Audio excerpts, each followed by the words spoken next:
Amanda is a middle-aged woman deep in the years when life asks the most of you all at once. She summed up her whole life on her intake form in one sentence. 5 words: I need more hours in the day. And you've said some version of that yourself. Just aren't enough hours. If the day were a little longer, you'd finally get to the things that are actually yours, that matter to you. Here's what makes Amanda's story worth your time. She works 2 jobs. 2 of her days, both jobs run at once. She travels for work midweek, and her weekends are cleaning and family. And she's got a dog depending on her through it all.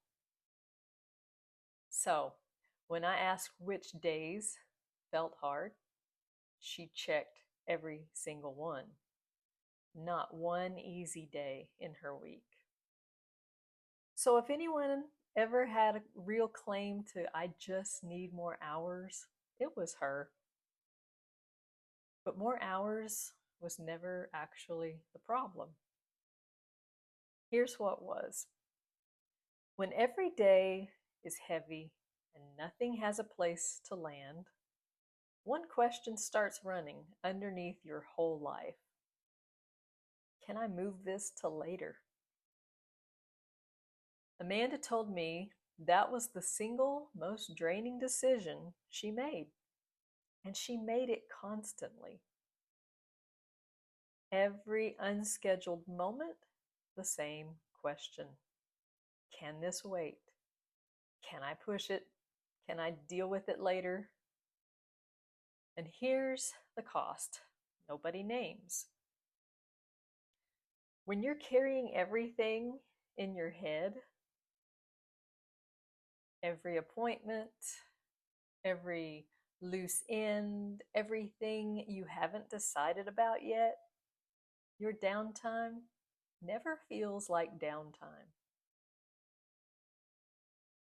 You sit down and the list surfaces. You try to rest and that question pops up in your head again. You're never off. Not because you're working, but because you're carrying. That's what was stealing Amanda's time, not the jobs, the carrying, the mental carrying. So here's what actually changed it. 2 things, both small. First, everything got a place to live outside her head. One running list on her phone where everything went the second it surfaced. Not held, not remembered, but placed. And once a thing has a place, the question, can I move this to later, just stops. There's nothing to carry. It's already has a place to land somewhere. Second, she stopped trying to make every day work.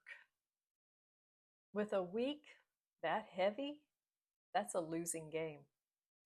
So the heaviest days got stripped down to the bare minimum. And one recoverable day got protected on purpose, intentionally. One day a week with the margin defended. So the thing that she'd been deferring forever finally had a window to live in. And what was that thing? Nothing dramatic. When I asked what she'd make room for first, her answer was simple: reading and fun. Just that. To pick up a book and enjoy it. To have an evening that felt like hers. Here's what she said after. She found time for things she'd forgotten she even enjoyed. And her word, she could breathe.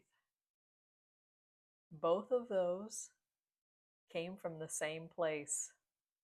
Not more hours, less mental carrying. The breathing came from setting that mental load down. The time came from protecting one window instead of losing all of them to deferring to later. Notice what she didn't say. She didn't say she got more efficient. She didn't say she powered through. She found room for the parts of herself that had quietly gone missing. That's the actual transformation, and it's not the one most people sell you. If "I just need more hours" is the sentence your life runs on too, the first step isn't finding the hours. It's seeing what's actually draining the ones you have. I'm Aleta Michelle, figuring out exactly where a woman's time and energy are going and building the structure that protects them is the work I do. The free quiz in the description is the first small step. 3 minutes, no cost. It tells you which of 4 patterns is draining the most from your days right now. And it gives you the first step to start shifting it. Go take it.